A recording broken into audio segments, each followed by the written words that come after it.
Dios los bendiga mucho. Me da gusto saludarlos a cada uno de ustedes.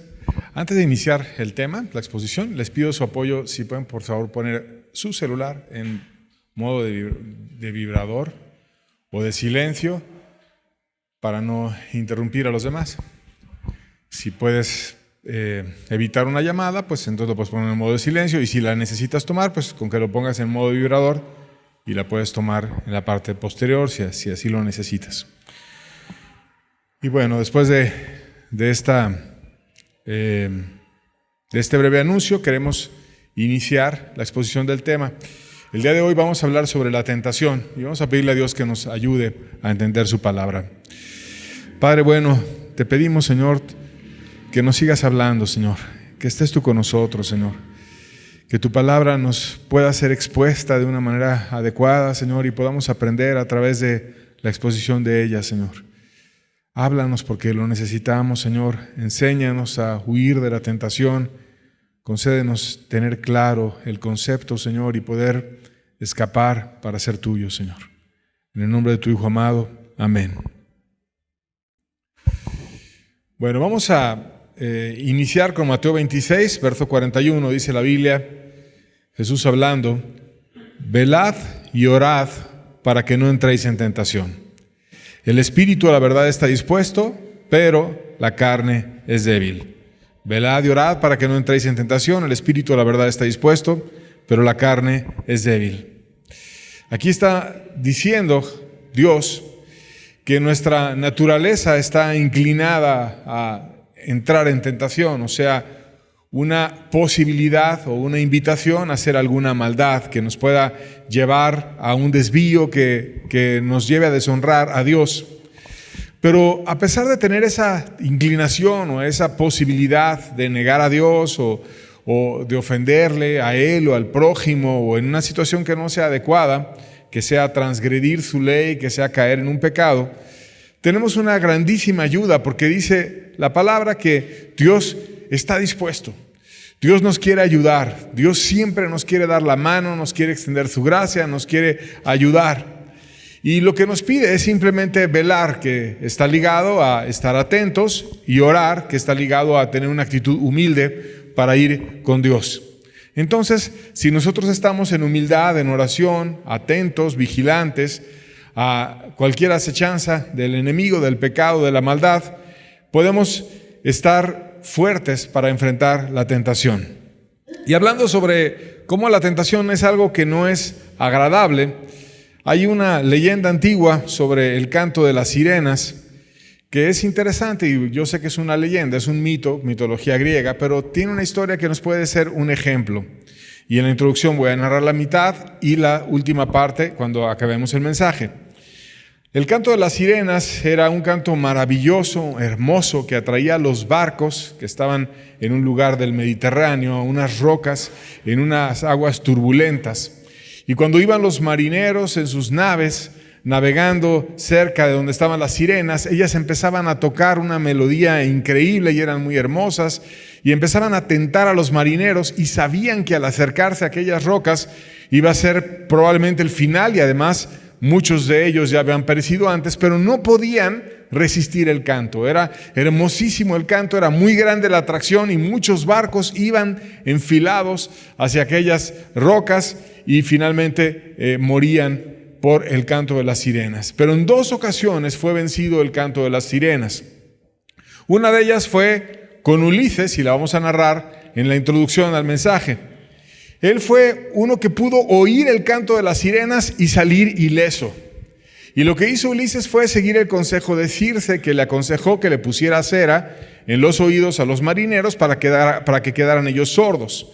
Y le dijo: si tú quieres oír el canto de las sirenas, te vas a hacer atar en el mástil y te vas a amarrar fuertemente al mástil para que no puedas ser soltado. Y él era el jefe de todos los marineros, pero le obedecieron, y todos ellos se pusieron cera en los oídos y amarraron fuertemente a Ulises. Y le dijeron, les decía Ulises: si yo me quiero soltar o yo quiero ordenarles que vayan hacia las sirenas, no me hagan caso. Ustedes sigan y pasen solamente al lado, pero no van a desfilar el barco hacia donde están ellas. Finalmente pasaron por donde estaban las sirenas y estaba Ulises oyendo el canto, súper atraído a ir hacia ellas, tentadísimo, y estaba desesperado, queriendo que la cuerda fuera soltada y quería escapar del mástil, y era un hombre fuerte, pero quería soltarse, y los marineros, que no oían nada porque traían cera en los oídos, estaban simplemente viendo ahí a Ulises que se quería soltar, y entonces más fuerte le amarraban las cuerdas y lo aprisionaban así al mástil del barco, hasta que finalmente se fueron alejando y quedaron lejos de las sirenas. Y de esta manera Ulises logró escuchar el canto de las sirenas sin ser arrastrado a la destrucción. La tentación, entonces, siguiendo este ejemplo, es algo muy agradable. Es algo que parece que te es liberador, parece que te va a saciar, que te va a llevar a algo placentero. Pero a final de cuentas, una vez que caes en ella, te lleva a la destrucción de tu propia vida, de tu familia y de muchas cosas. Y hubo un segundo grupo que también venció el canto de las sirenas, que vamos a narrarlo al final del mensaje. Y bueno, hablando sobre la comparación de pasar la tentación o no pasar la tentación, los libros de Reyes y Crónicas nos hablan las historias de varios reyes de Israel que hemos estado estudiando muchos de ellos, y vamos a terminar los reyes de Israel hoy. Vamos a mencionar rapidito los últimos reyes, pero ellos se caracterizaron por algo que fue no pasar la tentación.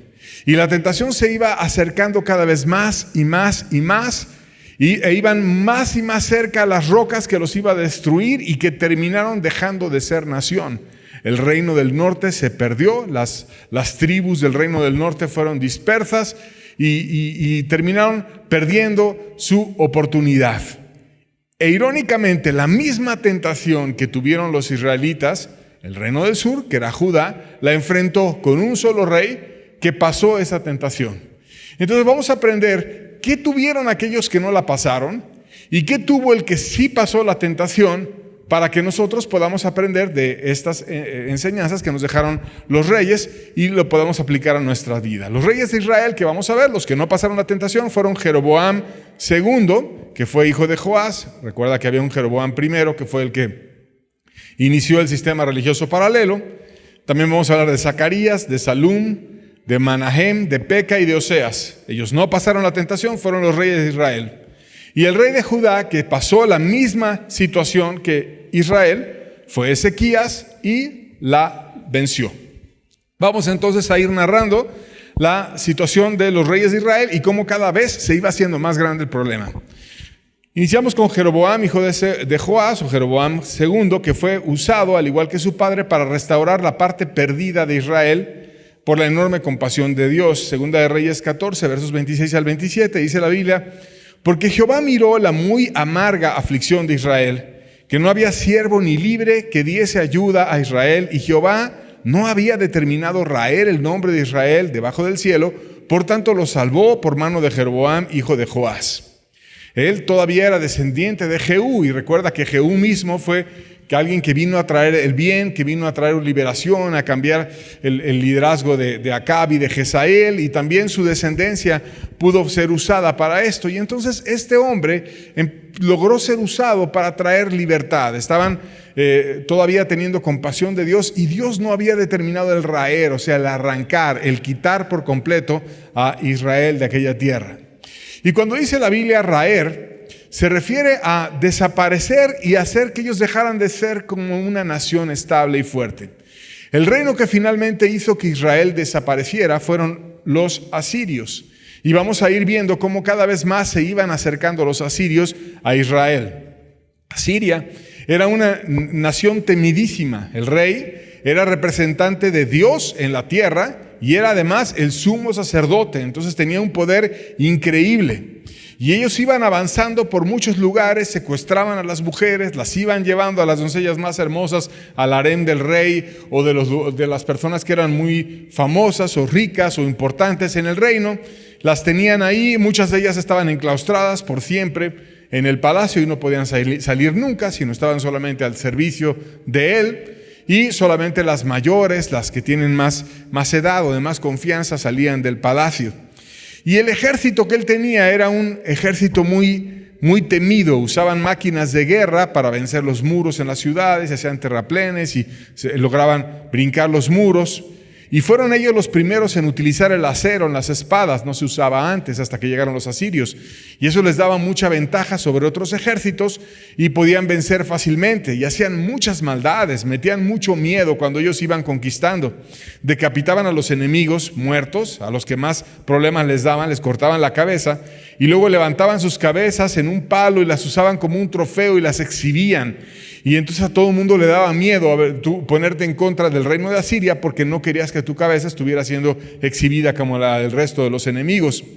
Y bueno, robaban todo, arrasaban todo y muchos simplemente preferían no enfrentarlos. Y en ese contexto de cómo era Siria nos permite entender el libro de Jonás. Tú recordarás la historia de Jonás, que Dios le habló a Jonás. Y le dijo, ve a Nínive a predicar y predícale en contra de sus muchos pecados y de sus maldades. Y el mensaje de Dios para Nínive era, de aquí a 40 días esta ciudad va a ser destruida. Dios estaba literalmente harto de la capital de Asiria. Él había visto todas las maldades, él había visto todas las violaciones, él había visto todos los asesinatos, él había visto tanto robo y atrocidad y maldad porque se expandieron por todos lados y cómo ellos habían destruido mucho y simplemente los iba a raer. Nada más era un mensaje que era de aquí a 40 días la ciudad va a ser destruida. Y Jonás no quería ir a predicar. Y tú sabes la historia, él se fue a Tarsis, que es totalmente el lado opuesto de Nínive, y se fue al fin del mundo en su época, que está en España, y pues ya después de España ya está el océano Atlántico. Ellos no sabían que había América en aquel entonces, y era como llegar al fin del mundo. Me quiero ir exactamente al otro lugar donde no está Dios pidiéndome ir, porque en el lado opuesto estaba Nínive. Yo quiero desobedecer a Dios en esto, porque no soporto el saber la misericordia de Dios para aquellos perversos. Yo no les quiero ir a hablar algo que los pueda llevar a la misericordia de Dios, porque estaba tan harto Jonás del pecado, de la maldad, de los asesinatos, que él sabía que Dios, que es compasivo, si yo voy y les hablo que se arrepientan de sus pecados, pues a lo mejor ellos cambian y yo preferiría el juicio de Dios sobre aquellos perversos. Muchos interpretan que por eso el profeta se fue hacia el otro lado. Pero bueno, finalmente Dios trató con él y fue a Nínive a predicar, lleno de celo, lleno de poder. Les dijo, de aquí a 40 días esta ciudad va a ser destruida. Y todavía estaba tan convencido del juicio que se quedó así como en un montecito cerquita de Nínive, y todo el mundo veía a Jonás que estaba esperando a ver cómo les caía el juicio y cómo mataba Dios a toda la ciudad. Y entonces empezaron a arrepentir y ayunaron, hasta los animales los hicieron ayunar. Estaban llenos de robo, de rapiña, una ciudad que tardabas varios días de camino en recorrerla, una ciudad enorme. Y entonces todos se empezaron a humillar y empezaron a cambiar y empezaron a buscar, y el rey mismo se humilló y empezaron a arrepentirse, y Dios extendió su misericordia para Nínive, porque Dios es bueno y es compasivo cuando la gente quiere cambiar y se quiere arrepentir. Entonces en ese contexto entendemos cómo eran los asirios. Los asirios eran una nación extremadamente perversa y mala, tanto que tentaron al predicador para que no les fuera a dar el mensaje, porque él prefería que les cayera el juicio de Dios. Y entonces los asirios cada vez se fueron acercando más a Israel. Y el problema es que este rey, Jeroboam II, al igual que los reyes previos, no dejó el pecado que fue la hipocresía, lo que hizo que Israel se desviara hasta lo sumo.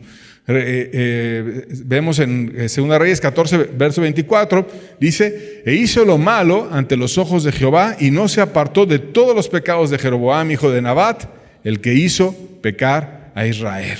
Entonces ese hombre estuvo haciendo lo malo, estuvo desviándose y no se apartó de lo que hemos descrito muchas veces, que es una búsqueda simulada, una búsqueda hipócrita, una búsqueda diciendo el nombre de Dios, pero con un sistema humano, en donde dependía esa búsqueda de Dios, valga la redundancia, del rey y no de la palabra de Dios de la Biblia. Una aproximación humana para encontrar a Dios, y eso no sirvió de nada. Las simulaciones no sirven. Para encontrar a Dios lo que hay que hacer es poner en práctica su palabra, leer la Biblia no queriendo encontrar lo que nosotros queremos hallar, porque no es lo que nosotros queramos, sino es lo que Dios dice. Y hay que leerla simplemente con atención, abrir bien los ojos y poner atención en lo que Dios me quiere hablar. Y si Dios dice que el adulterio está mal, pues está mal. Y si Dios dice que las mentiras está mal, pues está mal. Y si Dios dice cualquier cosa, entonces voy yo a compararme con la Biblia y no voy a andar adaptando las cosas a como me convenga a mí, sino más bien yo voy a adaptar mi vida a como Dios decida que se debe de hacer. Y entonces ese sistema hipócrita que dependía de los hombres y no de Dios, no te llevaba a nada nuevo. Después vino de él Zacarías, que fue su sucesor, y él derrocó y acabó la estirpe de Jehú, fue derrocado más bien. Segunda de Reyes 15, versos 9 al 10, dice: e hizo lo malo ante los ojos de Jehová, como habían hecho sus padres, y no se apartó de los pecados de Jeroboam, hijo de Nabat, el que hizo pecar a Israel. Contra él conspiró Salum, hijo de Jabes, y lo hirió en presencia de su pueblo, y lo mató y reinó en su lugar. Entonces ese fue el último de los descendientes de Jehú. Empezaba ya a hacer grandes maldades, no quisieron afinar su familia y estar buscando por lo mejor del pueblo, y él fue derrocado. Y conspiró un hombre, Salum dice, y lo hirió en presencia del pueblo. Entonces imagínate, en una reunión pública y todo el pueblo, nadie hizo por defender al rey, y lo mató y reinó en su lugar, uno que era su siervo. Y vemos que simular que uno sigue a Dios no te lleva a nada bueno, y el caminar de una manera humana y no apoyándote en Dios, más bien te lleva a desvíos muy grandes. Y debió de haber estado harto el pueblo de este hombre, porque pues en aquella asamblea nadie hizo nada por ayudarlo. Y bueno, por algo Dios dice que debemos de estar sirviendo a los demás para que podamos ser correspondidos en el amor y en el servicio. Pero también la nación no oraba porque Dios les cambiara a los líderes, no oraba y no buscaba la gracia de Dios, porque todo era una forma religiosa, hipócrita y desviada. Y entonces ese que derrocó a Zacarías fue peor, y vino incluso otro peor, que empezó a hacer atrocidades con las mujeres embarazadas. Segunda de Reyes 15, versos 14 y verso 16 dice: porque Manahem, hijo de Gadi, subió de Tirsa y vino a Samaria e hirió a Salum, o sea, ese fue derrocado también, cosechó lo que sembró, hijo de Jabes de Samaria, y lo mató y reinó en su lugar. Y luego el verso 16 dice: entonces Manahem saqueó a Tifsa y a todos los que estaban en ella, y también a sus alrededores desde Tirsa lo saqueó, porque no le habían abierto las puertas, y abrió el vientre de todas las mujeres que estaban encinta. ¿Qué tipo de perverso puede hacer eso? Que estaba enojado porque no le abrieron las puertas, y cuando logró entrar, pues ahora me da coraje y jalo a todas las mujeres, todas las que están embarazadas, le abre el vientre, que haciendo una gran maldad y un grandísimo daño, porque la gente normalmente, si algo proteges es a tus hijos, y a un hijo que está aún en el vientre de su madre, pues es una grandísima maldad andarlo matando como ese perverso hizo. Entonces vemos cómo estaba Israel ya totalmente desviado, cómo ellos iban en líderes que estaban solamente en una apariencia religiosa, solamente en hipocresía, en maldad, y luego se empezaban a pelear entre ellos, y llega Salum y quita a Zacarías, y luego Manahem quita a Salum, y luego él va y ataca al pueblo y mata a las mujeres embarazadas, y todo eso pasa en los lugares donde se practica la hipocresía, donde no se busca a Dios de todo corazón. Empiezan los líderes a abusar del pueblo, empiezan a afectar a las familias, empiezan a afectar a los hijos de las personas, y a dar malos consejos y a destruir y a matar, porque no es a través de la simulación, sino a través de una búsqueda de todo corazón a Dios que podemos ser librados y que podemos encontrar su gracia y su poder. Y aquí es cuando se dio el primer acercamiento de la fuerza que había de hacer desaparecer a Israel. Y vamos a verlo, dice Segunda de Reyes 15, versos 19 al 20. Y vino Pul, rey de Asiria, a atacar la tierra. Y Manahem dio a Pul 1000 talentos de plata para que le ayudara y confirmase en el reino. E impuso Manahem este dinero sobre Israel, sobre todos los poderosos y opulentos, a cada uno 50 siclos de plata para dar al rey de Asiria. Y el rey de Asiria se volvió y no se detuvo en aquel país. Y entonces empezaba aquella nación que fue la que hizo desaparecer a Israel. Y vino ese hombre y atacó, pero entonces el rey de Israel dijo: no, te voy a pagar tributo, 1000 talentos de plata, y le empezó a dar dinero, y pasó esa carga hacia sus súbditos, en especial los ricos, Y entonces ya era difícil, porque ahora pues no solamente había que mantener al rey de Israel, sino había que mantener al rey de Asiria, pero no hubo guerra. Simplemente Asiria se estaba acercando y les estaba poniendo tributo. Y no había gracia tampoco. No era que ellos fueran y oraran, no era que fueran y buscaran un profeta, no era que buscaran realmente que Dios cambiara las cosas, sino que simplemente se organizaban entre ellos y decían, bueno, ahora vamos a darle dinero y vamos a poner de lo nuestro y vamos a hacer quedar bien con el rey de Asiria, etc. Y no es la forma de vencer la tentación. Hay otra forma y la vamos a estudiar más adelante. Posteriormente vino Peca y empezaron las conquistas francas por parte de Asiria. Se iba poniendo cada vez peor la situación. Segunda de Reyes 15, versos 28 al 29 dice: e hizo lo malo ante los ojos de Jehová, y no se apartó de los pecados de Jeroboam, hijo de Nabat, el que hizo pecar a Israel. En los días de Peca, rey de Israel, vino Tiglat-Pileser, rey de los asirios, y tomó a Hijón, a Abel-Bet-Maca, a Janoa, a Sedes, a Zor, Galad, Galilea y toda la tierra de Neftalí, y los llevó cautivos a Asiria. O sea, un rey diferente a aquel que había escuchado la predicación de Jonás, que fue, según dicen los estudiosos, el previo. Ahora vino otro rey de Asiria con otro rey de Israel, y el previo nada más les había dado simplemente una solicitud de tributo, pero ahora este vino y arrasó con todos y los llevó esclavos. Y ya no había salvadores, ya no había compasiones, ya no había que Dios levantara a Joás o que levantara algún salvador, como alguna vez levantó a Sansón, como alguna vez levantó a tantos que pudieron libertar a su pueblo, sino que simplemente Dios estaba lejano, estaba observando cómo ellos estaban cada vez más lejos, más solos, se quedaron sin Dios, se quedaron sin ayuda, porque el buscar simuladamente a Dios, el buscar religiosamente a Dios, el buscar en formas a Dios, no te lleva a nada, no hay poder en eso. No es por ir a una reunión el domingo o el día que fuera, o por ir a decir el nombre de Dios, sino es por hacerlo a la manera de Dios, que es como verdaderamente puede uno tener resultados. Después vino el siguiente rey, que fue Oseas, y fue conquistado, y después trató aún de rebelarse, y peor le fue. Ya habían perdido muchas secciones de Israel, pero después fue conquistado todo. Segunda de Reyes 17, versos 4 al 5, dice: mas el rey de Siria descubrió que Oseas conspiraba, porque había enviado embajadores a So, rey de Egipto, y no pagaba tributo al rey de Asiria, como lo hacía cada año. Por lo que el rey de Asiria le detuvo y le aprisionó en la cárcel, y el rey de Asiria invadió todo el país y sitió Samaria, y estuvo sobre ella 3 años. Y aquí viene un acto que se hizo sin tomar en cuenta a Dios. No fueron a preguntarle a Dios qué hacer, sino totalmente en la carne, buscando estrategias. ¿Cómo le hacemos? Pues ahora no le pagamos el tributo, y entonces ahora vamos a ir y nos aliamos con el otro estado fuerte que hay, que es Egipto, y vamos con Egipto, y mejor queremos quedar bien con So, el rey de Egipto.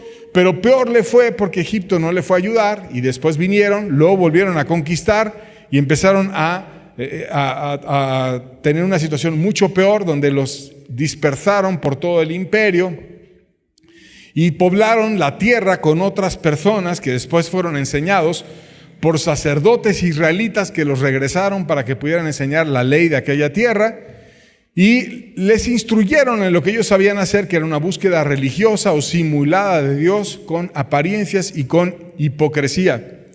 Y la raíz de todo, por lo cual ellos nunca pudieron vencer esa oposición o esa tentación, fue precisamente la hipocresía y la religiosidad. Segunda de Reyes 17, versos 8 al 9, dice: y anduvieron en los estatutos de las naciones que Jehová había lanzado delante de los hijos de Israel, y en los estatutos que hicieron los reyes de Israel. Y los hijos de Israel hicieron secretamente cosas no rectas contra Jehová su Dios, edificándose lugares altos en todas las ciudades, desde las torres de las atalayas hasta las ciudades fortificadas.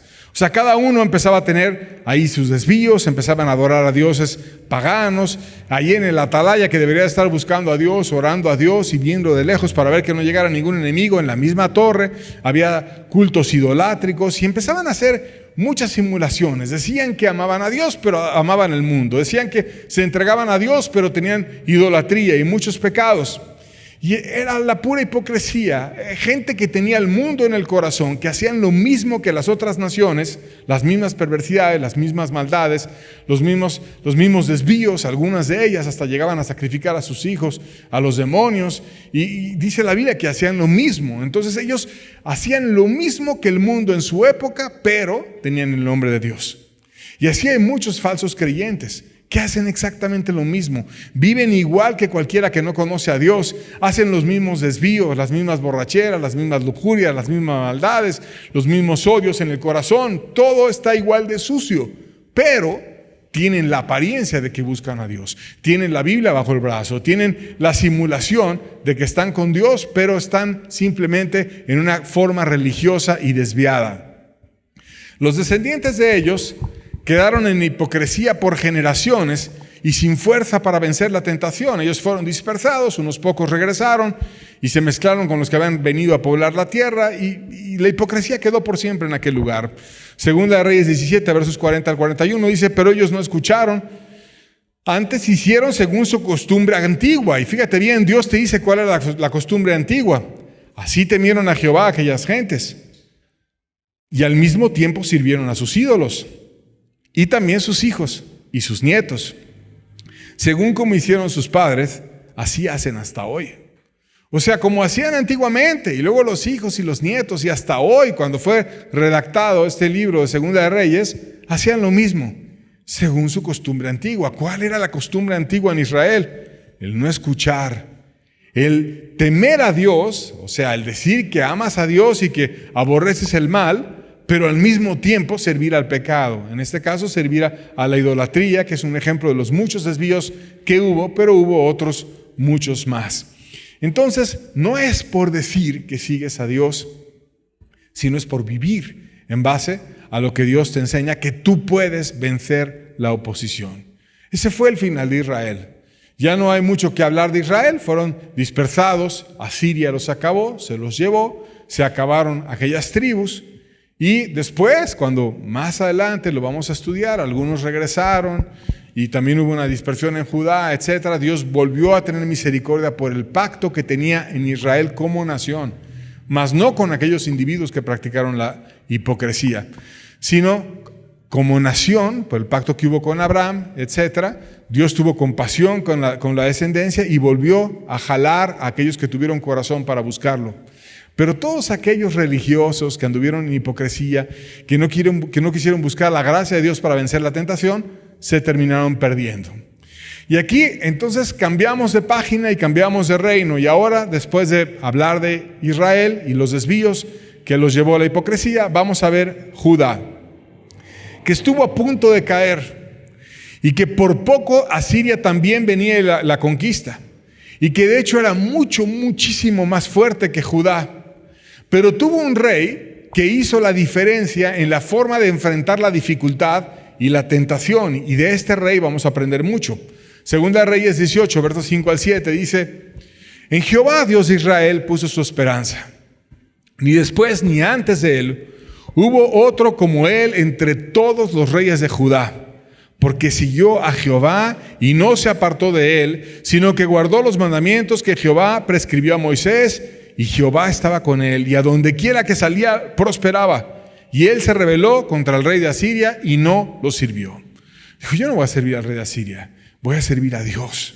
Pero lo hizo con fe y empezó a ser prosperado por Dios, a ser bendecido, un rey que confió. Y la confianza lo llevó a obedecer y a guardar los mandamientos. Dice que confiaba en Dios. Muchos no obedecen los mandamientos porque no confías. Y de hecho es imposible obedecer los mandamientos que tú crees que los da alguien que no es digno de tu confianza. ¿Cómo yo voy a obedecer a alguien a quien no confío? Qué difícil es tener un jefe en el que no confías y te da direcciones y no confías, ¿cómo le vas a hacer? Pero imagínate Dios, que te dice las cosas que además son por tu bien, pero si no confías, ¿cómo los vas a obedecer? Pero este rey confió, y porque confió, obedeció, y su consagración fue de corazón. Y esa consagración de corazón, no fingida, no externa, no hipócrita, sino de corazón, lo llevó a tener una consagración total, completa, a tener un fuego, a buscar la gracia extrema de Dios. y entonces tuvo la fe y tuvo el poder para enfrentar la misma dificultad que rey tras rey en Israel tuvieron a través de Asiria. El rey de Asiria atacó a Judá e intentó conquistar Jerusalén, y vamos a ver el mismo ataque, pero ahora en Judá.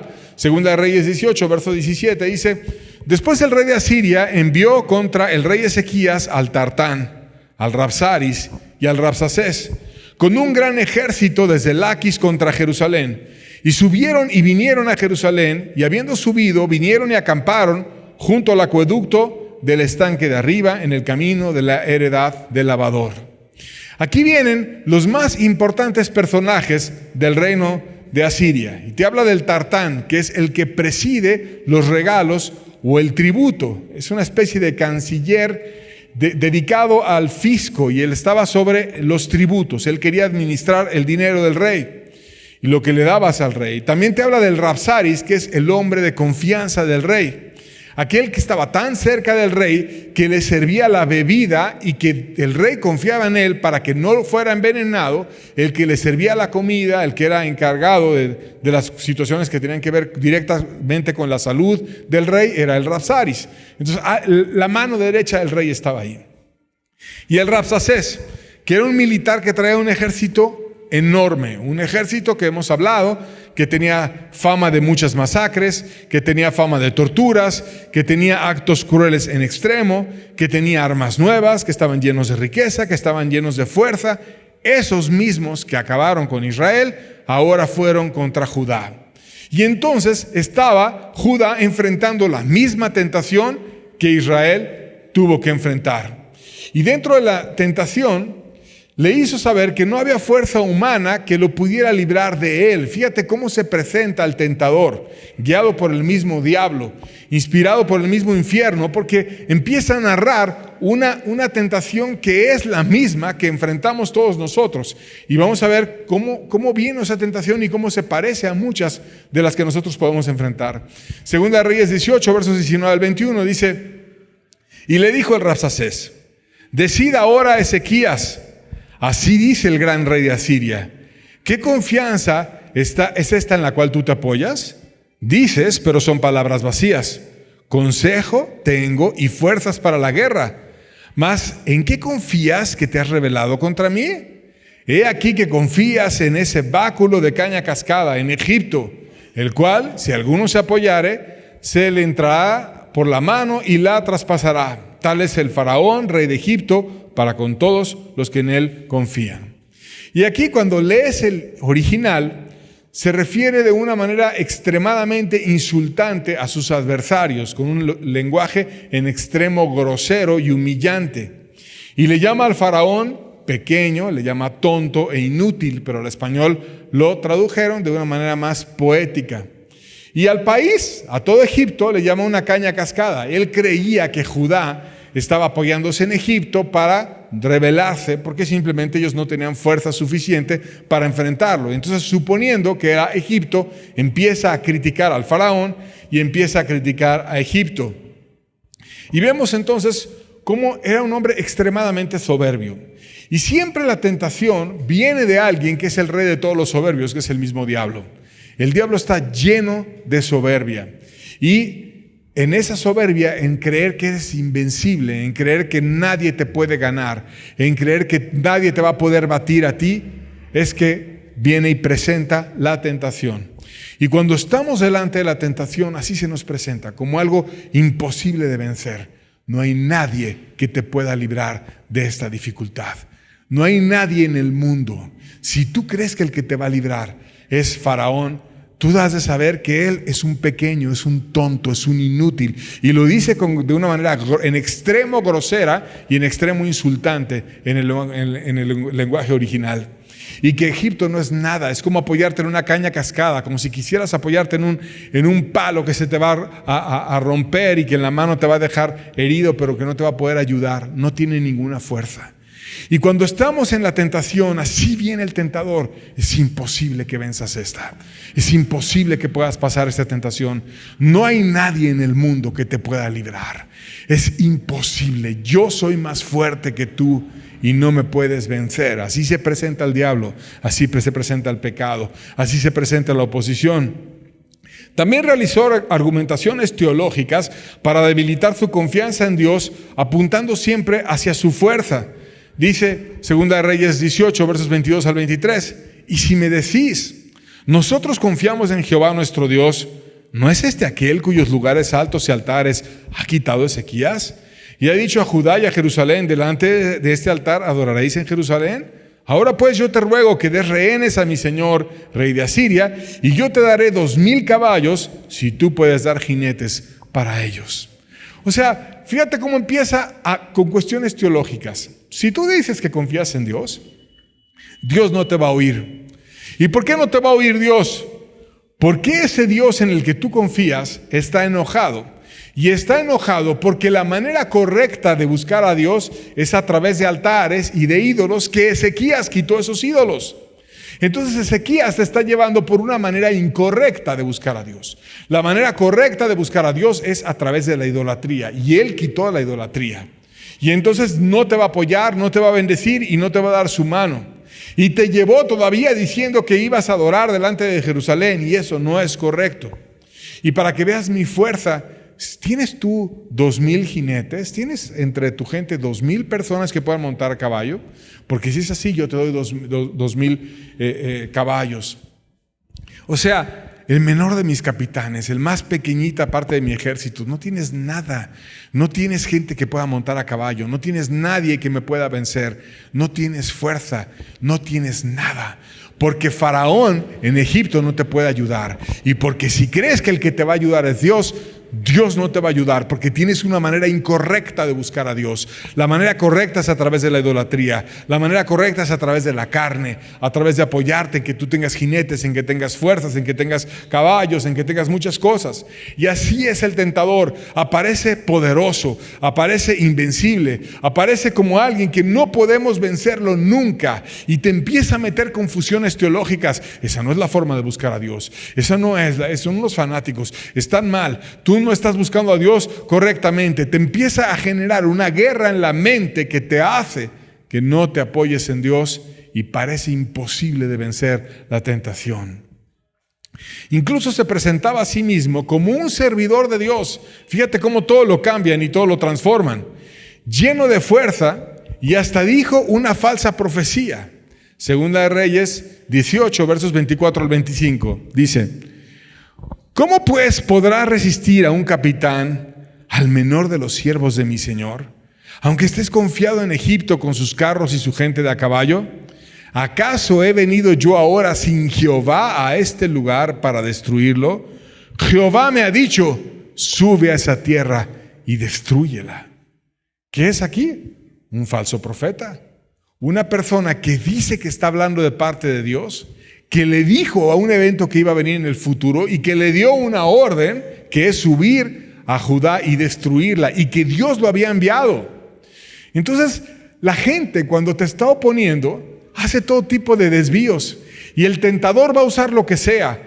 Si te apoyas en la carne, a decirte que no va a servir la carne. Si te apoyas en Dios, a decirte que estás buscando más a Dios, mal a Dios, y que era a través de la idolatría. Y de repente, como empieza a leer que ellos estaban confiando en Dios, dice: pues ¿qué crees? Dios me envió a mí para que yo te destruya. Yo soy enviado de Dios.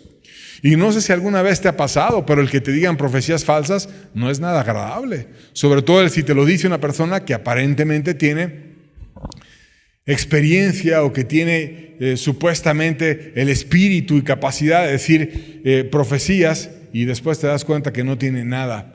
Pero así estaba este perverso, diciendo que de parte de Dios estaba hablando, y que Dios lo había mandado a destruir, y que no había forma en la que pudiera ser vencido. Si confías en Dios, Dios me dijo. Entonces brinca de un lado a otro para tentarte por donde sea, por la fe, por la confianza en el hombre, por el problema económico, porque eran muy pequeños, porque no tenían ni para dar 2,000 jinetes, porque no tenían fuerza, porque no tenían aliados como los de Egipto, lo que sea. Voy a decir lo que sea para oprimirte. Así es la gente manipuladora. Solamente quiere un objetivo. No importa el argumento, lo importante es el objetivo. Y el objetivo es conquistarte. Entonces, va a decir el argumento que sea, y si no funciona uno, viene otro, y si no otro, y si no otro. Y así es el tentador. Te viene por un lado, y si no te viene por otro lado, y si no te viene por el desánimo, y si no te viene por tu esposo, y si no te viene por una dificultad, y si no te viene por un problema económico, y si no te viene por una angustia, y si no te viene por otra angustia diferente, pero siempre es de una forma, de otra forma, de otra forma, pero es perseverante en estar viendo de qué manera oprimirte. Y hablaba las cosas como diciéndolas al rey, pero para generar miedo en otros. O sea, como decimos en México, le digo a Chana para que oiga a Juana. Segunda de Reyes 18, versos 26 al 27, dice: entonces dijo Eliaquim, hijo de Hilcías, y Sebna y Joa al Rabsacés: te rogamos que hables a tus siervos en arameo, porque nosotros lo entendemos, y no hables con nosotros en la lengua de Judá a oídos del pueblo que están sobre el muro. Y el Rabsacés le dijo: me ha enviado mi Señor para decir estas palabras a ti y a tu Señor, y no a los hombres que están sobre el muro, expuestos a comer su propio estiércol y a beber su propia orina con vosotros. O sea, lo trataban de frenar. Iban y le decían mensajes agudos al rey, pero no nada más al rey, le decían al rey para que oyeran todos. Y los que estaban en el muro oyendo estaban espantados. Y lo decían en hebreo, en el lenguaje que ellos hablaban, para que pudieran entender claramente.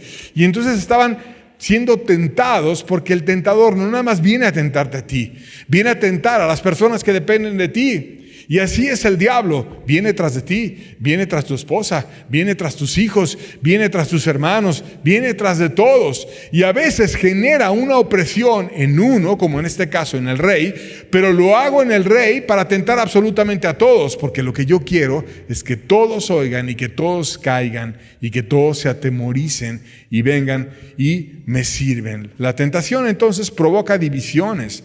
La tentación hace que la gente empiece a doblegarse. Quería que se dividieran las personas en Judá. Quería que unos dijeran: no, ya vamos a salir con ellos, abre las puertas y vamos a hacer de ellos y vamos a darles el oro y el tributo y vamos a darles muchas cosas, pero no queremos acabar como aquellos que acabaron con su cabeza colgada en un palo. No queremos estar así, queremos vivir, vamos a terminar siendo sus súbditos.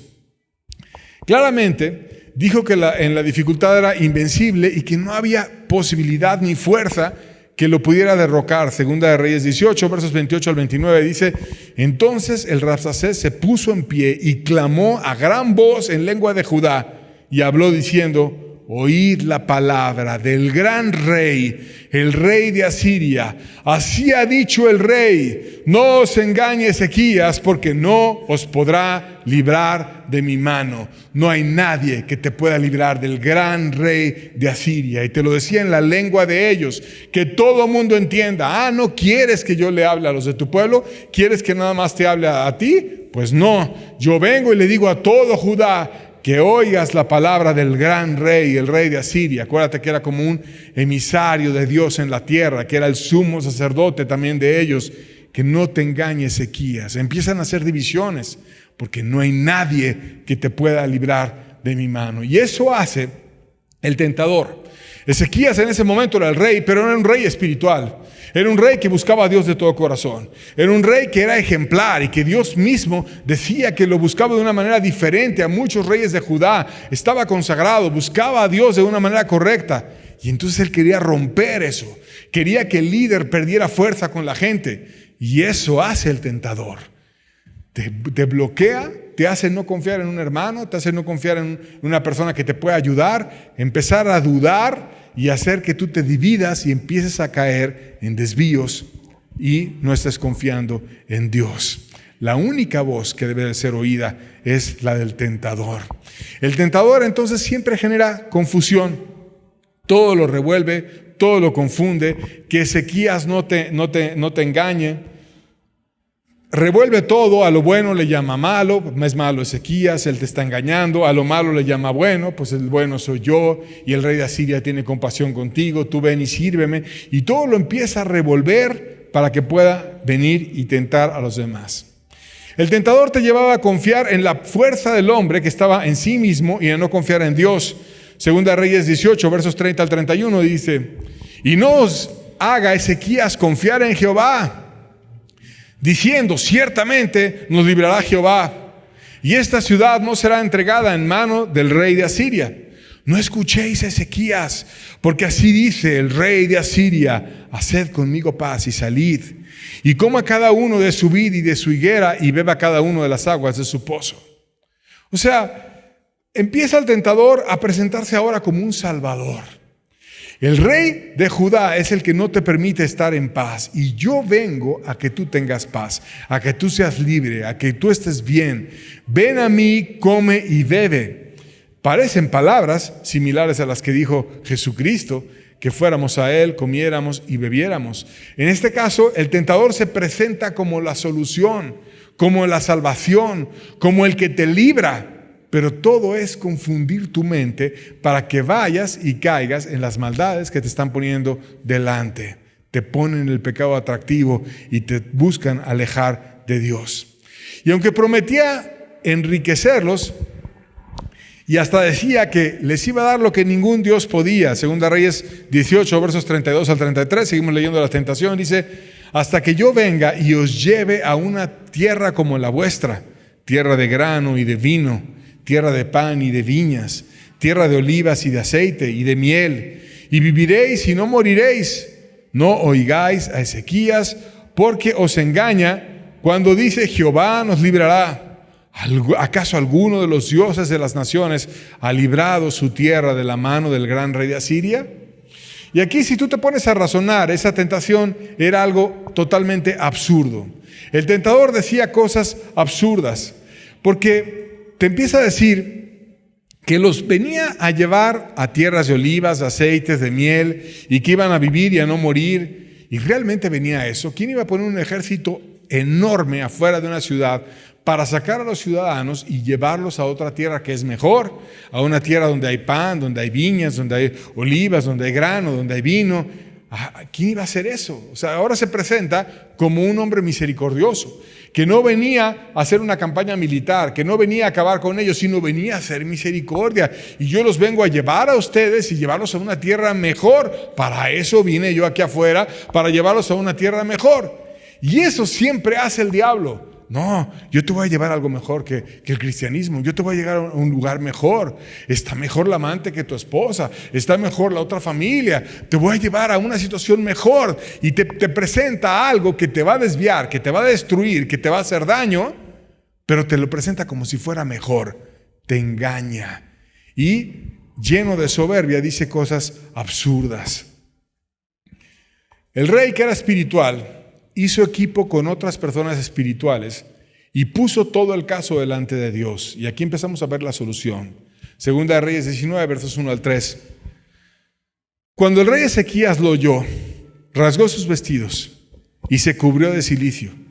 Y entró en la casa de Jehová y envió a Eliaquim, mayordomo, y a Sebna, escriba, y a los ancianos de los sacerdotes, cubiertos de cilicio, al profeta Isaías, hijo de Amós, para que le dijesen: así ha dicho Ezequías, este día es día de angustia, de reprensión y de blasfemia, porque los hijos están a punto de nacer y la que da luz no tiene fuerzas. Y aquí hay muchas verdades espirituales. Ezequías toma una actitud humilde, y cuando se va a vencer la tentación es porque toma una persona una actitud humilde. El soberbio, el saciado, nunca pide ayuda, siempre está lleno de todo lo puedo, yo todo lo sé, yo no necesito nada. Pero a pesar de ser el rey, va y busca a alguien que era espiritual, y busca a Isaías, y ese Isaías no era cualquier profeta, es alguien que Dios distinguió especialmente entre los profetas. Hay un libro del profeta Isaías con profecías hermosas.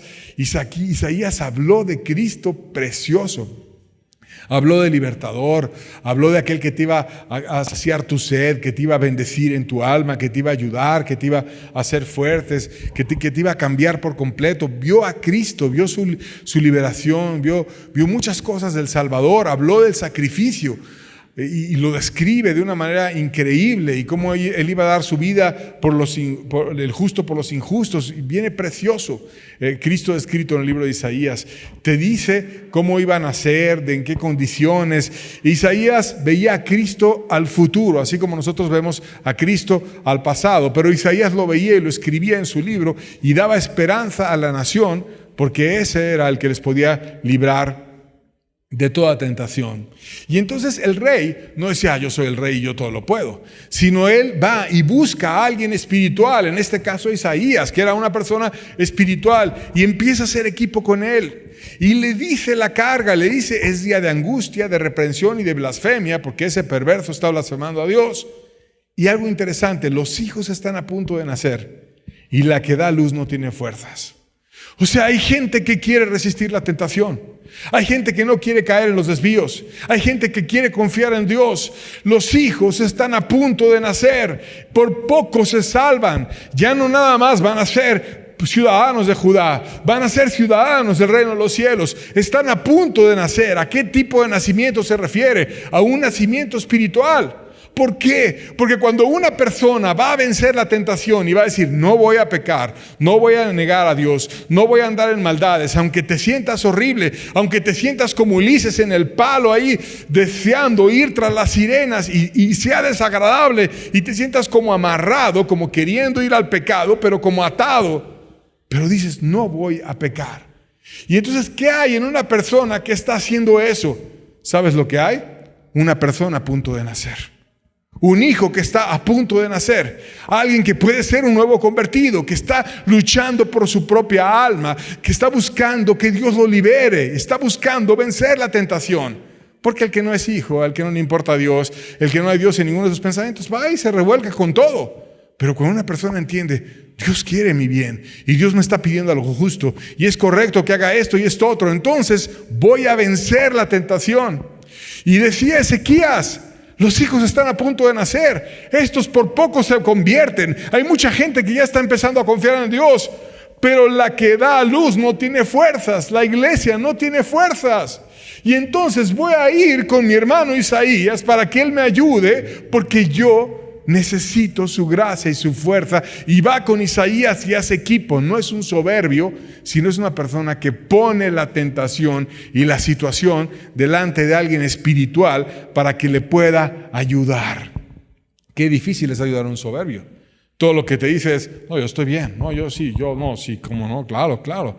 Sí, no, increíble, todo está perfecto, todo está muy bien, no pide ayuda, no busca nada y todo está así digno de aplausos, pero la verdad es que es soberbio, que está lleno de necesidades y que no las puede poner delante de otros para que le puedan ayudar. Pero el rey no era un soberbio, el rey era una persona que hacía equipo con otras espirituales para que le pudieran ayudar. Y el hacer equipo con gente espiritual lo llevó a confiar en Dios y a fortalecerse. Segunda de Reyes 19, versos 6 y 7 dice, e Isaías le respondió, así diréis a vuestro Señor, así ha dicho Jehová, no temáis por las palabras que has oído, con las cuales me han blasfemado los siervos del rey de Asiria. Y aquí pondré yo en él un espíritu y oirá un rumor y volverá a su tierra y haré que en su tierra caiga a espada. O sea, Dios lo iba a matar a ese que se sentía imposible de ser vencido. Y le iban a desviar de Judá a través de un rumor. Y aquí vemos el sello del profeta. ¿Cuál es el sello del profeta? Dice una palabra de parte de Dios del futuro que termina pasando. Ese es el sello del profeta. No es alguien que te dice un versículo de la Biblia, sino es alguien que habla algo al futuro y ¿qué pasa? E Isaías era un verdadero profeta, porque nada más hay que ver cuántas cosas no habló Isaías que terminaron pasando y exactamente como él las describió, pasaron. Entonces Isaías pasa la prueba de ser un profeta y ese profeta no trae temor. No viene y te acribilla con un montón de exhortaciones y muchas cosas, sino lo que trae es consuelo. Una palabra de parte de Dios te dice lo que va a pasar y te lleva a confiar en Dios. Y te dice, ¿sabes qué? El control no lo tiene ese soberbio, el rey de Asiria. El control lo tiene Dios. Y aunque sea un país poderosísimo, y aunque sea un país que haya acabado a muchos, ese país y ese rey poderoso está bajo del Rey de Reyes y Señor de Señores. Y Dios pone reyes y quita reyes. Y si le pedimos a Él, Dios puede venir y Dios puede quitar falsos liderazgos, falsos reyes, falso lo que sea. porque Dios está por encima de cualquier autoridad aquí en la tierra, así sea una persona en un reino muy sublime o en un reino, entre comillas, muy importante. Dios es más importante que cualquiera en la tierra. Y entonces Dios determinó, no Isaías, Dios determinó que iba a juzgar a ese rey, que lo iba a mover de Judá, siguiendo un rumor, y que luego lo iba a acabar en su tierra.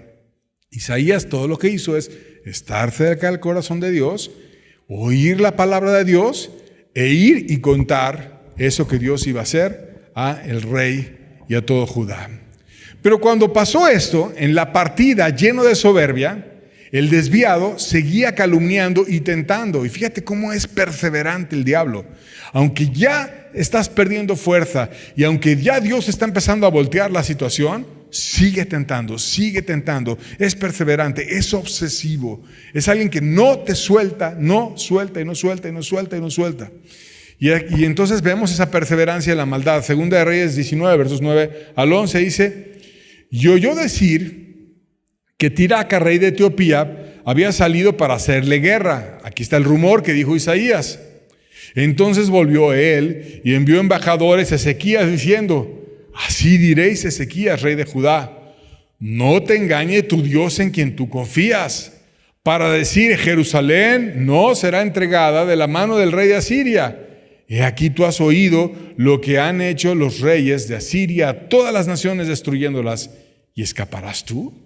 O sea, ya tenía que irse porque oyó el rumor de que el rey de Etiopía lo iba a ir a enfrentar, pero no me voy sin minar tu fe. Y así es entonces el tentador. Parece que nunca va a parar. Una vez, otra vez, otra vez.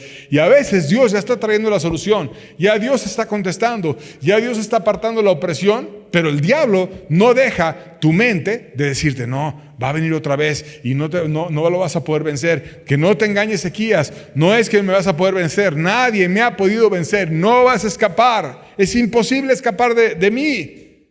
Y claro que es posible escapar del tentador, porque hay uno que es más grande que el tentador.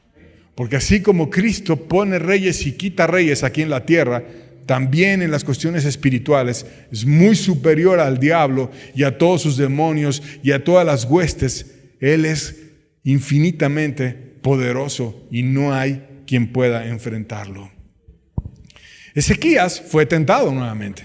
Le dijeron, pero esta vez Ezequías fue a poner la tentación, ahora no con su amigo Isaías, sino fue directamente a ponerla con Dios. Segunda de Reyes 19, 14 al 16 dice: y tomó Ezequías las cartas de mano de los embajadores, y después que las hubo leído, subió a la casa de Jehová, y las extendió Ezequías delante de Jehová, y oró Ezequías delante de Jehová, diciendo: Jehová, Dios de Israel, que moras entre los querubines, solo tú eres Dios de todos los reinos en la tierra. Tú hiciste el cielo y la tierra. Inclina, oh Jehová, tu oído y oye. Abre, oh Jehová, tus ojos y mira y oye las palabras de Sennacherib, que ha enviado a blasfemar al Dios viviente. Esas blasfemias, esas cartas, fue y las puso, las abrió. Le puso el caso a Dios. No fue y lo enfrentó solo, fue y se lo puso a Dios. Está bien ir con Isaías y con los hermanos, pero está mejor ir con Dios y ponerle las cartas a Dios y la situación a Dios y presentársela a Él y orar y decir: ¿quién es Dios? Tú, Dios, eres superior. Es cierto que Él pudo haber destruido a muchas naciones, pero Él no se ha enfrentado contigo. Tú eres Dios del cielo y de la tierra. Y te ruego, Señor, del cielo y de la tierra, que tú inclines tu oído y nos mires. Y te acuerdas de las palabras de ese perverso que te vino a blasfemar, a tú que eres un Dios que verdaderamente vives. Y Dios le confirmó al rey la bendición. Segunda de Reyes 19, versos 32 al 33, dice: por tanto, así dice Jehová acerca del rey de Asiria: no entrará en esta ciudad, ni echará saeta en ella, o sea, ni una flecha iba a caer ahí, ni vendrá delante de ella con escudo, ni un escudo se iba a levantar contra ninguno. No levantará contra ella baluarte, o sea, algo que utilizaran para brincar el muro. Por el mismo camino que vino volverá y no entrará en esta ciudad, dice Jehová. Dios le da su palabra al rey de que no va a entrar ningún enemigo, sino que iba a regresar. Y fíjate que inicialmente lo que Dios estaba haciendo era que los iba a regresar con un rumor, pero aquí empezó a haber un cambio, y el cambio fue que les cayó un juicio mucho peor. Y lo vamos a ver, Segunda de Reyes 19, versos 35 al 37, la primera parte, dice: y aconteció que aquella misma noche salió el ángel de Jehová y mató en el campamento de los asirios a 185,000. Y cuando se levantaron por la mañana, he aquí todo eran cuerpos muertos. Entonces Sennacherib, rey de Asiria, se fue y volvió a Nínive, donde se quedó. Y aconteció que mientras él adoraba en el templo de Nisroch su dios, Adramelech y Saracer, sus hijos, lo hirieron a espada. ¿Cómo habrá tenido su familia ese perverso calumniador que sus mismos hijos fueron y lo mataron? Y qué increíblemente soberbio es que Dios sale con ese ejército perverso que había matado a muchos, que le habían cortado la cabeza a muchos, que las habían andado metiendo en un palo y andando exhibiendo por todos lados, que habían llevado a mujeres violadas y doncellas a los harenes que ellos tenían en otros lados y matado a muchas personas, quemado lugares, robado muchas riquezas, y Nínive estaba podrida en dinero por todos los robos de aquel ejército. Que Cristo se harta de ellos, que estaban llenos de su soberbia, y va y mata 185,000 personas de aquel ejército. Quedaron puros cuerpos muertos. Y todavía el líder regresa y en vez de decir: oye, estoy mal, porque yo fui a blasfemar a Dios y 185,000 de mis soldados fueron muertos. No dice que todos, sino dice 185,000. Y Jesús juzga persona por persona. A lo mejor algunos se regresaron, algunos tuvieron oportunidad, pero 185,000 ya no tuvieron oportunidad. Ya habían brincado la línea y quedaron muertos. Y entonces él fue todavía a los que tuvieron oportunidad, porque ya lo había profetizado así Dios, y porque además él cumple su palabra, regresa a su nación y se mete todavía a adorar a el templo de un Dios que no es Dios. Él vio un milagro enorme. Dios vino y oyó la oración de aquellos poquitos, de aquella manada pequeña que no tenía ni para dar 2,000 jinetes, pero que salió su Dios y que venció a 185,000 de los tuyos, y él solo, Dios, los venció. No hicieron nada más que poner las cartas y la tentación delante de Dios. Todo lo que hicieron fue ponerle el caso a Dios. Y Dios salió y peleó por su pueblo con fuerza extrema y venció a los enemigos. Y de pronto fue humillado aquel rey, se regresó a sus pecados, a su idolatría. Ándale, por andarte metiendo en tu idolatría y no aprovechar tu oportunidad, fueron tus mismos hijos y te acabaron. Entonces, vemos una paradoja aquí. El soberbio imbatible, muerto. El ejército que había hecho muchísimo daño, muertos muchos de ellos, y los demás humillados y regresando. El ejército vencido entonces, el diablo callado, el pueblo consolado, y la bendición enorme de parte de Dios que ayudó a Judá a vencer la tentación. Vemos la comparación, porque Israel se enfrentó a Siria y perdió, y con varios reyes, y cada vez perdió y perdió y perdió hasta que desapareció. Israel con un solo rey se enfrentó a Siria y venció. ¿Por qué Israel no prevaleció y Judá sí prevaleció? Porque Israel lo hizo en la carne, Israel lo hizo en sus fuerzas, Israel nunca buscó a Dios, Israel lo hizo en hipocresía y en religiosidad, en costumbre humana, y no prosperaron y desaparecieron. Pero Judá lo hizo como debía de ser hecho, confiando en Dios, apoyándose en la gracia de Dios, permaneciendo en el honor de Dios, y fueron librados, y fueron consolados, y fueron benditos. Y entonces, apliquemos este mensaje a nuestras vidas. ¿Quieres vencer la tentación? ¿Quieres ser de aquellos que están a punto de dar a luz? ¿Quieres ser dado a luz? ¿Quieres ser un nuevo convertido? ¿Quieres ser un cristiano de verdad? Vence la tentación y sopórtala. ¿Pero cómo hacerle? No simuladamente, no en hipocresía, no en religiosidad, no en costumbre, porque ese camino no te lleva a nada, sino de corazón, a profundidad, poniéndole el caso ante Dios, diciéndole tus tentaciones a Dios. ¿Cómo es diciéndole tus tentaciones? Por ejemplo, Dios, tú sabes que yo he sido un fornicario, o tú sabes que yo he sido un adúltero, o el pecado que hubieras tú hecho. Y tú sabes, Señor, que tuve amantes por todos lados, Señor. Pero Dios, te pongo estos pecados. Ayúdame. Estoy tan tentado cuando veo a las mujeres o cuando viene fulana y me busca, etcétera. Te lo pongo, Señor. O tú sabes que yo era un borracho. O tú sabes que yo era flojo y me dan ganas de no hacer nada. Y así tus tentaciones, de una manera abierta, libre, expresada a un Dios que te escucha y que te pueda dar una fuerza que no es como los hombres que te atan a un palo para que resista las tentaciones, como los fariseos que te amarran a un palo, como los marineros agarraron a Ulises y se moría por ir ahí a ir con las sirenas, pero que no era librado, porque eso hacen los hombres. Pero Dios no es así.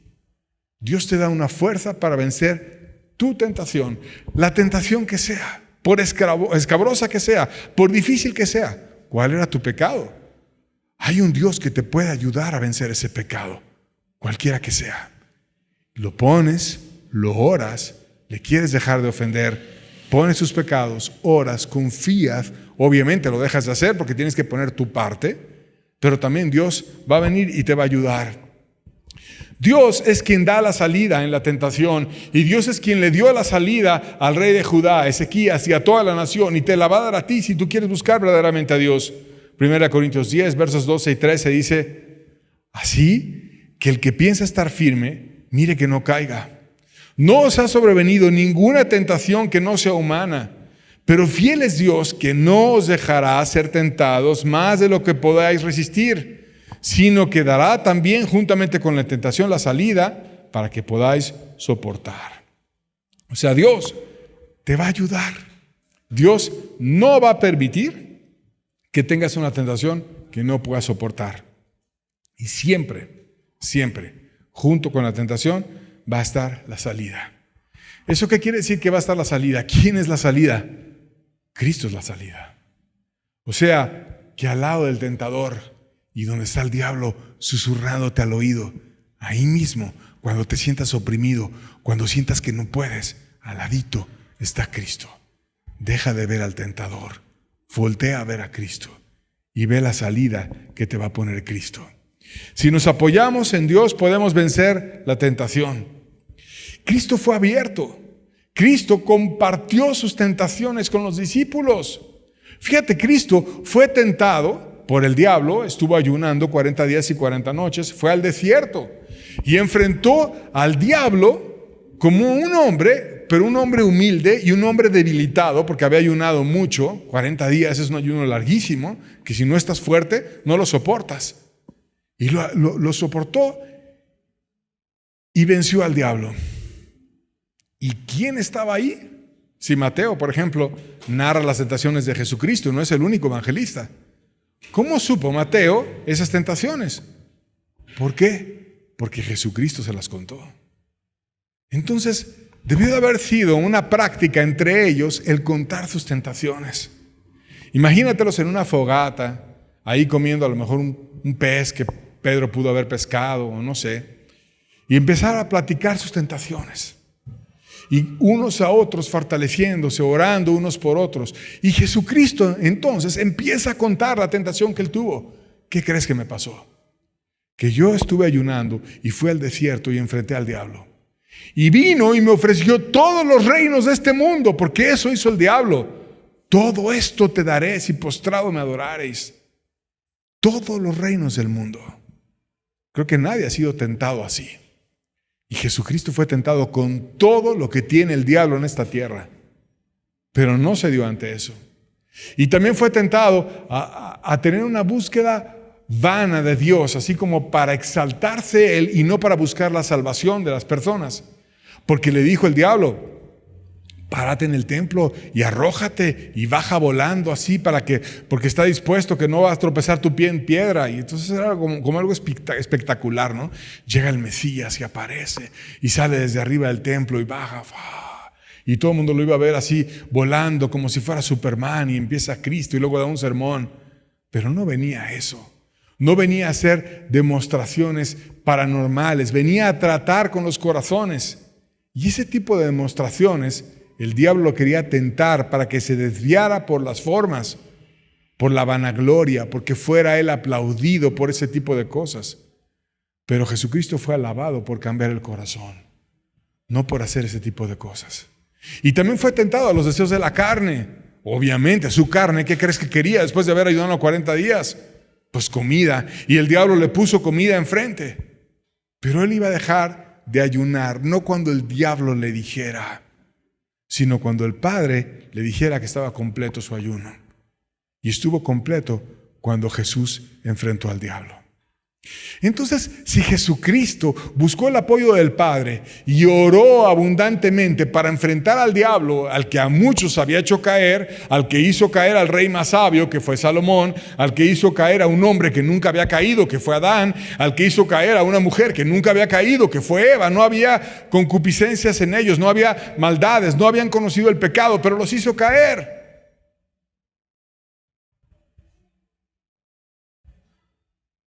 ¿Podría haber caído Cristo? Él fue humilde y fue al Padre y pidió ayuda. Y por eso es que Él dice: velad y orad para que no entréis en tentación. Por eso es que nos motiva a vencer la tentación. Y quiero terminar con un pasaje en Santiago, capítulo 1, verso 12, que nos habla precisamente sobre la tentación. Dice la Biblia: bienaventurado el varón que soporta la tentación, porque cuando haya resistido la prueba, recibirá la corona de la vida que Dios ha prometido a los que le aman. O sea, bendecidísimo, bienaventurado aquel que soporta la tentación. ¿Quién soporta la tentación? El que ama a Dios, el que está cerca de Dios, el que comparte su amor, el que no lo ve como algo teológico, complejo, sino que está cerca de Dios y lo ama de todo corazón y se da a Él. Y entonces puede soportar la tentación y puede amarlo de una manera correcta y de una manera adecuada. Entonces, ¿por qué caemos en el pecado? Porque escogemos el pecado en vez de a Dios. Pero Dios nos llama a escogerlo a Él y estar con Él. Y si lo amamos a Él y estamos en comunión con Él, podremos entonces caminar a su lado, andar con Él y aprender de Él y vencer al tentador. Es Cristo entonces la forma y la manera y la gracia y la fuerza para vencer al tentador. Y termino con el ejemplo del canto de las sirenas, con el segundo caso, no el de Ulises, sino el segundo caso de quienes pudieron vencer el canto de las sirenas.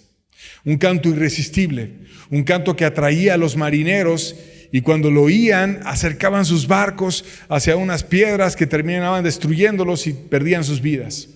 Y los que las vencieron también fueron los argonautas, que eran unos héroes marineros de la mitología griega. Y ellos, al igual que Ulises, lograron resistirse al canto de las sirenas. Pero la forma en la que lo hicieron fue diferente, no amarrándose un palo y resistiendo, sino lo hicieron subiendo al barco a un hombre que cantaba un canto tan melodioso y tan hermoso que se llamaba Orfeo, que eclipsaba el canto de las sirenas. Entonces iban esos marineros en el barco y subieron a Orfeo, y Orfeo empezó a cantar un canto precioso, un canto hermoso. Y cuando iba pasando el barco al lado de donde estaban las sirenas, ellos estaban impresionados por el canto de Orfeo. Y estaban tan atraídos por el canto de Orfeo que no voltearon a ver a las sirenas ni le pusieron atención al canto de las sirenas. El canto de las sirenas era como un ruido lejano que no te dejaba oír el canto hermoso que era el canto de Orfeo. Yo quiero oír a Orfeo. Y entonces las sirenas fueron vencidas fácilmente.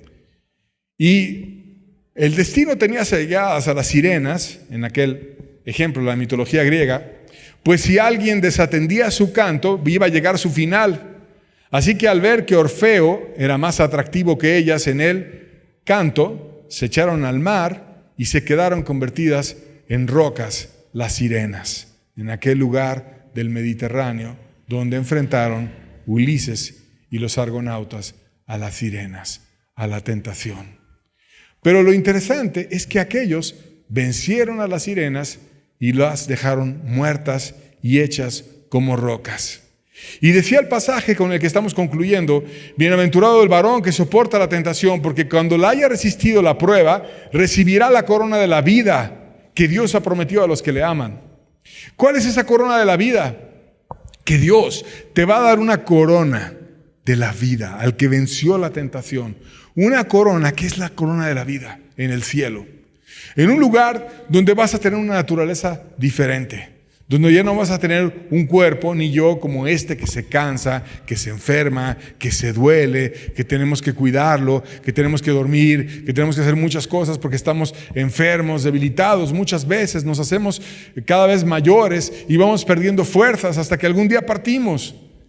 Pero no va a ser así en el cielo, sino vamos a tener un cuerpo perfecto, un cuerpo celestial, un cuerpo que no se marchita, un cuerpo que no se vence, un cuerpo que no tiene inclinaciones a la maldad y no va a tener concupiscencias, y además va a ver a Cristo en el cielo y lo vas a ver como tu amigo, ya no como ahora que le hablamos y nos habla al corazón o nos envía su Santo Espíritu para que entendamos verdades. Lo vas a ver cara a cara y te va a abrazar y vas a ver sus manos perforadas por tus pecados y vas a decir: ¿cómo tú hiciste eso por mí? Y entonces, sin inclinaciones ni tentaciones, ni el diablo tampoco, porque no va a estar en aquel lugar, sino va a estar en el mismo infierno, ¿quién te va a separar? Y vas a tener una corona, como una bienvenida, como cuando traemos a un niño al mundo y le preparamos la cunita y la sonaja y las cosas que ese niño necesita para vivir. Así Dios te va a recibir con una corona, como un hijo del rey. Y en esa corona va a ser la corona de la vida. Estás vivo. Te distingue que vas a tener vida, vida por siempre. ¿Por qué? ¿Por qué pudiste llegar a esa vida? Bienaventurado el varón que soporta la tentación. ¿Cómo soportar la tentación? Pues siguiendo el ejemplo, no como aquellos que amarraron a Ulises a un palo y se moría por ir hacia las sirenas. No es así. Sino es subiendo a Orfeo a tu barca para que oigas un canto mucho mejor que el de las sirenas. ¿Y sabes por qué te cuesta tanto trabajo dejar la tentación? ¿Por qué te cuesta tanto trabajo dejar el pecado? Porque no has oído el canto de Cristo, que es mucho mejor que el canto de Orfeo. Y porque Él te puede ayudar y te puede motivar y te puede mover tu alma hacia algo mucho más precioso que el pecado. Y si tú eres humilde, y si tú abres el caso, y si tú presentas tus pecados como lo hizo Ezequías, o tus tentaciones, o lo que fuera que tú necesites ante Dios, Él te va a oír y te va a dar su fuerza. Y te va a dar su gracia. Y te va a ayudar. Porque Dios es real. Y Él te va a dar una corona. Y te va a dar una salvación. Si tú quieres vencer la tentación. Amén. Vamos a orar. Padre bueno, gracias por tu palabra, Señor. Ayúdanos a seguir este ejemplo, Señor. Y a poner nuestras tentaciones delante de ti. La verdad es que muchas veces estamos como Ulises, Señor, amarrados al mástil. Y no queremos que eso pase, Señor. Enséñanos a oír a Orfeo. Enséñanos a andar con tu Hijo, que eclipsa toda tentación y que nos ama y que nos ayuda. Que tu amor nos seduzca y nos convenza y nos lleve a ti, Señor, y podamos con tu gracia vencer el pecado y la tentación. Te lo rogamos. Amén. Amén.